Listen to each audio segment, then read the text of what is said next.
Another session with me, Warren Werbitt. Today we are fortunate to have a really special guest with us. We have Jay Desai from a new platform called Swpely. Welcome, Jay. Thanks for having me, Warren. I'm really excited to chat. Oh man, cool. So before I tell my viewers and anybody who's watching, I hope there's people watching, why don't you tell us a little bit about the platform, and then I'm going to tell everybody how we met. Yeah, for sure. So Swipely, the easiest way that I can describe it is it's kind of like Pinterest for business people. So you can kind of save content from all over the web, not just images, but you can also save websites, videos, podcasts, tweets, LinkedIn posts. We're constantly adding more stuff. You can even upload your own screenshots and write notes as well now. But yeah, it's a great way to collect all of your ideas, share it with other people, and really use it as a tool for content curation and content creation. Cool. Okay, so I just want to tell everybody how we met, and then I'm going to ask you to better explain the use or how people are using it. So, Yeah. so it wasn't too long ago, maybe about a month ago, somebody flipped me an email link for Swipely, and me being me, I like to try everything. And I went on and I filled it in, and then I was having a problem with my password. So I went to the help section, and it said to go onto Twitter and help at Swipely, or I forget what the Twitter call was, but I went on and I'm going back and forth with this fella and we can't seem to make it work, but he's going to try and he's going to get back to me. And eventually we got it working. And unbeknown to me, I'm talking to Jay, the founder, which I thought was really, really cool that you were the guy who was handling the support. So tell me, why is it that you're handling the support? Yeah, we're super early stage right now. But even being early stage, one thing that's always been really important with me is having to be able to have that direct relationship with the founder for as long as I can possibly hold on to it. So I'm trying my best to keep up with all the tickets and things like that. I think it's just really great. I know if I was a user on the other end and I was getting a chance to speak with the founder directly, it just feels really nice. And it feels like, you have someone that's in your corner, not just some random person that's just looking to close a case for support and get on with their day. So that's really big for me. It's part of the reason that I think our growth has been so great as well is, I try and have as many direct relationships with our users as I possibly can. I know at some point I'm not going to be able to do that, but as many as I can do today, I'll try and get through. Well, you handled me perfectly, so I thank you for that. I just want to tell everybody, I didn't really know what Swipely was when I got it. They got the platform and then I downloaded it. And I will tell you today, it sits on my second screen and it's open all the time. I was what I would call a bookmark idiot. I would bookmark everything and never go back because I never knew where to go back and find it. And I'm going to bet that's part of the reason why you came up with this, because it's not easy to manage all that stuff. Yeah, for sure. I think that was a big part of it is just being able to see things visually as well, which is a big part of what Swipely is.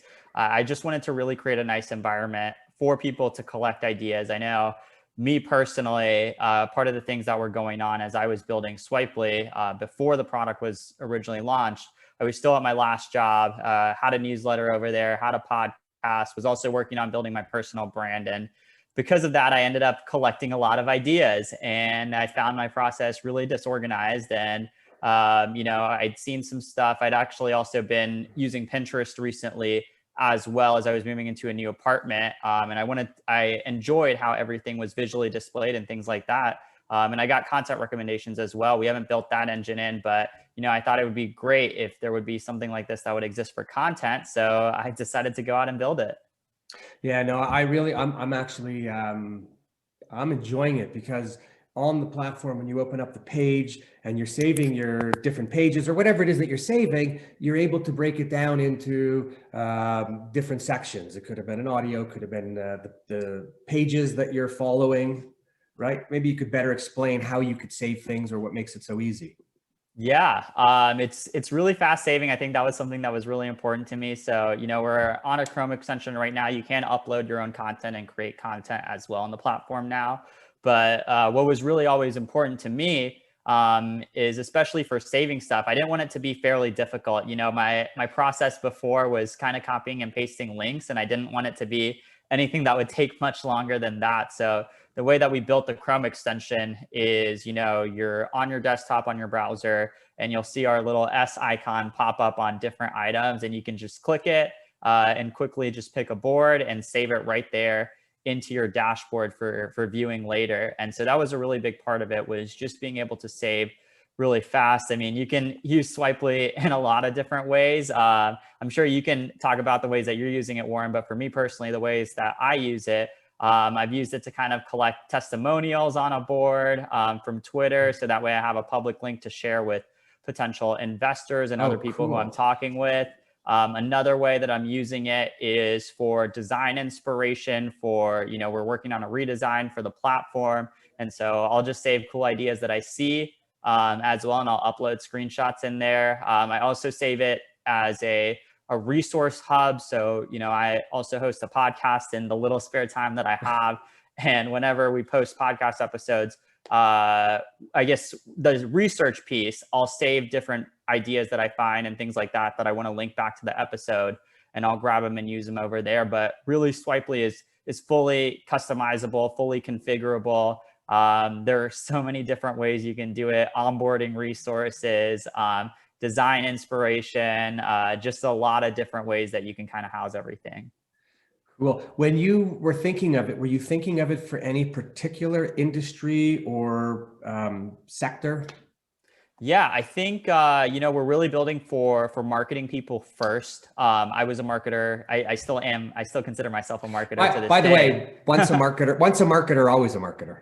Definitely. So, I was really building it more so for my use case. That kind of drives a little bit of the product vision, but we're looking to expand. I mean, I've got people that are using the platform that are in e-commerce. We've got people that are investors that are using the platform. So there's a lot of different ways and uses. We are trying to focus niche first, so that way we can build a really good product for a select few group of users, and then we'll kind of expand over there. But yeah, I really built for marketing first. I always talk about how I wanted the platform to be built for the community, by the community, and that's a really big part that drives our product strategy. Cool. Yeah, I'm using it primarily. I do a lot of fishing stuff, and I'm always looking at sites and tackle and boats and whatnot. And what a great place to put it. And you know what? For me, I'm a visual guy. So the Swpely platform really just like when it sits up on a screen and you could see everything, it's like at a moment's glance. It's great. I come from the world of graphics, print, and design. So I was thinking, for the people that are listening to us now, I was thinking, wow, what a great platform for everybody when they're looking for content out there to repost and re-put it in different places. I also noticed something. You have a share tab on the platform now. Yeah, what is that? So that's our share board feature. The way that it works, so this is our version 1 of it. We've definitely got some improvements down the line for it, but the way that it works today is you can click on that share button. It'll copy a public facing link into your computer, your device that you're using, and you can actually open a new tab, paste that link in there. So if you just right click and paste, and hit the enter button, you'll be able to go to a public facing version of your link, all the content that you save from a particular board, and you can share that board with whoever you want to. Anyone can see it. It's not just for you. And the way that it works and updates is as you add content or remove content on that board in your account, you can hit the share board button again and the link will automatically update. So anyone who had the link before will be able to see all the new stuff you've added or removed since then. So it's kind of like a Google Drive file, but for content and easier. Yeah, and visual. And visual, exactly. Well, you know what? The world I come from, everything's visual, from print and everything. Why don't you tell us a little bit, maybe how and when you came up with the idea and how you started to go with it? Because from what I remember from our conversation, you came up with the idea in November, and here you are in February, March, and you're got people joining up. Yeah, I like to move really fast. That's just been the nature of who I am. I mean, I started my career at a company with 50 employees, was the only marketing person there. My last job was at a company of 5 people, leading growth over there. And so my tendency is to move fast, but with precision. And so, we started, I I sketched up the idea last week of October, announced it out to my network first week of November without even scoping out. I had an understanding of how expensive Chrome extensions usually are, but really didn't fully scope out the project because I just didn't want to spend the time or resources towards building something that wasn't completely validated yet. I had an idea that it was going to be something good, but so I just put it out to my network. We had 100 people sign up for the wait list in about a week. And so I called one of my friends who has his own dev shop for product development and said, hey, I have 100 people on my wait list. Can you help me build a product for these people? I promised them something and it doesn't exist yet. So, you know, we got to building.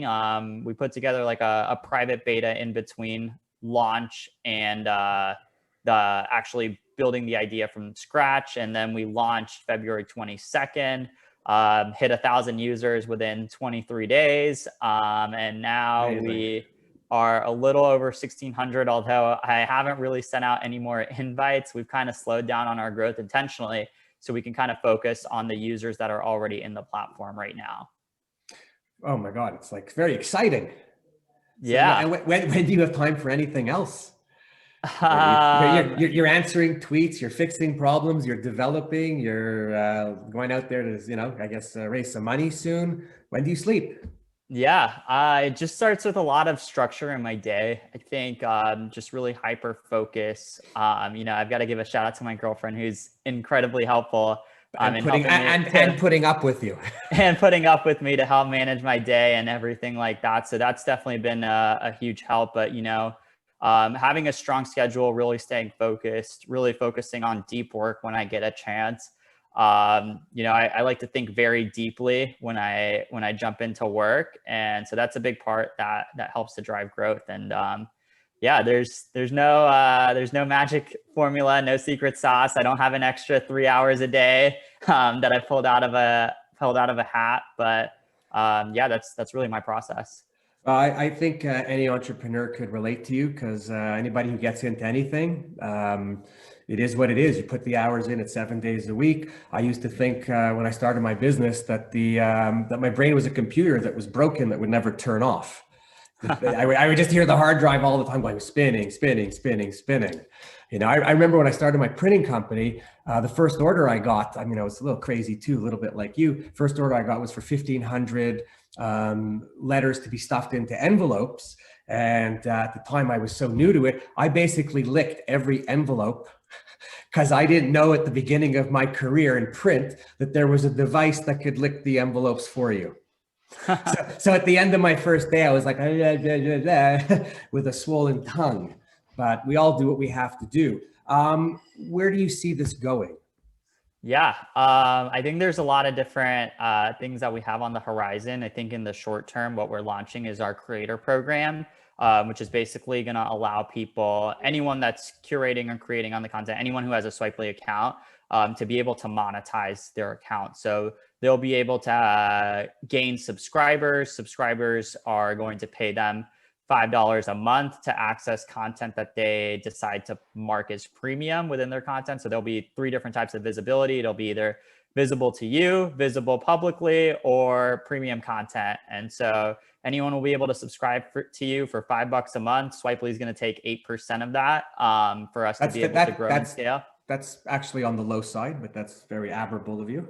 Yeah, and we'll be having some more functionality for that release down the line, but really the goal is to build to over millions and millions of users. This is kind of just the start for us, and I'm looking forward and excited to scale this thing. So I'm thinking like you, who wants to be a Swpely influencer? Yeah, right? Or Swpely curator. I like one of those 2 words. Best describes it. Anyway, I think this is awesome. I think I've never seen anything like this before. Would there be anything else out this similar to that? You know, I think there's a lot of great bookmarking solutions and bookmarking tools out there that are visual. But, you know, I think we're trying to go in a different route. I think we're trying to build not just for the person that's saving content for themselves, but someone who really wants to build an audience, create a brand, and be able to to share the awesome stuff that they're into, or they're saving, or they're reading or watching or listening to. And that's what really kind of drives our whole product strategy there. Oh, you know what? I think if you talk premium, I think it's great for people at that level that want to produce for and other people want to buy it. And I think it's great the open platform of sharing for environmental groups or charities or anybody out there en masse, gives everybody an open platform and a way to express themselves. I think I think it's amazing. I think it's amazing. You. And all right, I think you got a hard stop soon. So anything that you'd really like to just tell everybody who's listening? Yeah, well, we do have a special code for everyone that's listening. So like I mentioned earlier, you know, we aren't really handing out invites anymore. But if you go to swpely.com, SWPELY.com, and I'm sure Warren will have a link to it in the description. And you go to get started and you hit, you have an invite and you type in the Print Whisper, all lowercase. You'll actually be able to skip our wait list and jump straight into the product. So, you know, we have some invites going out for there. I know I'm not really pushing the invites until we reach our creator program and launch that out. But I'd love to invite you to join and check it out. And, you know, as someone that's in, I know Warren's got a lot of people in the print space listening in over here. So, you know, if you have ideas and resources that you want to collect for other people that might be new to the space or interested in learning, that's content that you could be marketing as premium content and potentially making money off of in the future. Cool. Wow. First of all, thank you for the link for the people that are listening. I really appreciate it. I think it'll be great. And I would encourage everybody who's interested to go check it out, take a look. I think it'll be rather enlightening for people and give them some great ideas. I think we get our best ideas from other people's ideas. Yeah, right? I would agree with that. That'd be cool. Great. So I want to wrap this up with you, Jay, just by saying, first of all, thank you for joining me. Congratulations on what I think is an awesome platform, and you're going to hit a grand slam with it. And we want to have you back and just keep following you and keeping track of what's going on and watching it as it explodes and grows. Yeah. It's actually, it's not often that I get a chance to meet someone who's really just starting something that I believe is cutting edge. So thank you for that as well. Yeah, absolutely. Happy to be a guest on here, and thank you for inviting me. Oh, pleasure. To everybody listening, thank you for listening. I always want to encourage everyone to go to my YouTube channel, Warren Werbitt, and subscribe. I'm trying to get as many subscribers as I can by the end of the month. Well, I'm going to extend it to the end of May now because we're at the end of April and I don't have enough. So please subscribe. To everybody, thank you for tuning in again and listening. I'm always going to try to bring you some great information and what's going on.